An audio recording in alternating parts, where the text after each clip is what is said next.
Hi friends, நம்ம Varalakshmi purchasing பண்ணியிருக்கேன். நான் சொன்னேன் இல்லையா, எப்போவுமே வருஷம் நான் சேலை தான் கொடுப்பேன். ஏன்னா கடவுள் எனக்கு அந்த அளவுக்கு கொடுத்தாரு. ஃபஸ்ட்டு ஜாக்கெட் பெட் கொடுத்தேன். போன வருஷம் வீடியோ போட்டிருக்கேன். இந்த வருஷம் பாருங்கள், நல்ல சேலை தான். அதாவது நம்ம பேர் அவங்க கட்டணும், கொடுத்தா தூக்கி மூலையில் போட முடியாமல் நம்ம கட்டணும். நம்ம ஞாபகம் அவங்களுக்கு எப்போவுமே இருக்கணும், அவங்க ஆசீர்வாதமும் இருக்கணும். அதனால் சேலை நிறைய கலெக்ஷன் அங்கே பார்த்தீங்கன்னா என் பொண்ணு வச்சிருக்கிறா. நிறையா பாருங்க, அவளை நிறைய நானாக செலெக்ஷன் பண்ணுவேன். ஏன்னா கட்டுறவங்க மனசார கட்டணும், நம்மளை வாழ்த்தணும்.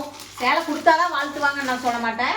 ஏன்னா எப்போவுமே ஒரு கிஃப்ட் கொடுத்தா நல்ல கிஃப்டாக இருந்தால் மனசார சந்தோஷப்படுவாங்க. அதுக்கு தான் அதனாலேயே கொடுக்கறது. நிறைய பெரிய வீட்டுகள்லேயே பார்த்தீங்கன்னா ரிட்டன் கிஃப்ட் கொடுப்பாங்க. அது தப்பு இல்லை, வாங்கறதுல கண்டிப்பாக வாங்கணும். அது நம்ம சாமி லக்ஷ்மி வச்சு வர்றவங்களை சாமியாக கும்பிட்டு தான் நம்ம கொடுக்குறோம்.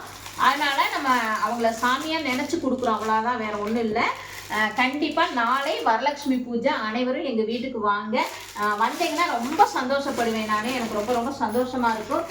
என்னை ஆசீர்வாதம் பண்ணி எங்கள் குடும்பத்தையும் ஆசீர்வாதம் பண்ணணும்னு நான் கேட்டுக்கிறேன். அதனால் கண்டிப்பாக அனைவரும் வாருங்கள் எங்கள் வீட்டு வரலட்சுமி பூஜைக்கு.